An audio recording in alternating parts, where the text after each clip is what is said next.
Hey folks, Dr. Dean McClelland here. Hey, today I wanted to talk about the 3 best uses of one of these, a lacrosse ball. Now, a lacrosse ball is great because it's portable. You can put it in your briefcase, backpack, purse. You have it with you on the go. But the reason why they're so good is that they have a little bit of give to them, yet they're firm. And the reason why that's a good thing is because it helps with getting into those trigger points, whether it's in the back of the shoulder, front of the shoulder, hips, even into the feet. So today we're going to talk about the 3 best places that you can use a lacrosse ball. Here we go.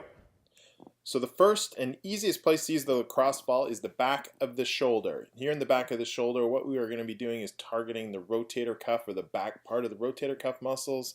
It's great, and using a wall is a great place to start up against the wall. You can do this lying down, but I do find that it's easier to use it up against a wall to get into those spots. The second position is actually the front of the shoulder. Now this targets a more specific area. It's kind of a little area just underneath the collarbone, as I'm pointing to there, and using the ball up against the wall at a corner. And that's really the key, is finding a corner against finding a corner in your house to do this. Here's a different angle just to see how you're getting into that front. We're targeting the pec minor muscle, which is again a big shoulder stabilizer. The third, again, another easy spot is the back of the hip. Those back hip muscles, like where the sciatic nerve are, a lot of people will have tension or pain in the back of the hip muscle. So using the lacrosse ball up against the wall is a great spot. You can also use this lying down. You can also use this on the front of the hip, but however, that is a little bit more sensitive. So here you're able to monitor the pressure a little bit better. Now, from personal experience, one of the hardest things about using a lacrosse ball is actually getting it into position, especially when we're talking about the position on the back of the shoulder or in the position between the shoulder blade and the spine.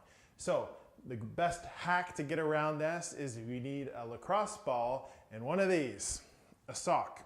So what do? Lacrosse ball goes into the sock,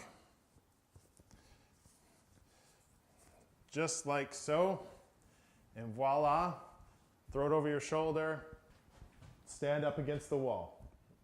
Now, if you've been using a lacrosse ball or a foam roller or some sort of mobility device again and again and again, and you still have those tight trigger points in the shoulders, backs, hips, feet, I encourage you to check out an innovative and natural technique called Amite. Amite stands for Advanced Muscle Integration Technique. It's shown a lot of promise in helping people with biomechanical conditions, just like those common aches and pains. To learn more about Amite, what you can do is click on the link below this video. There's a brief 7-minute webinar recorded. There's no opt-in required. You can learn more about the technique, what it is, how it works, why it's effective. Anyhow, I hope you enjoyed this brief video on how to use a lacrosse ball, the most common areas to use that lacrosse ball. Until next time, have an awesome day.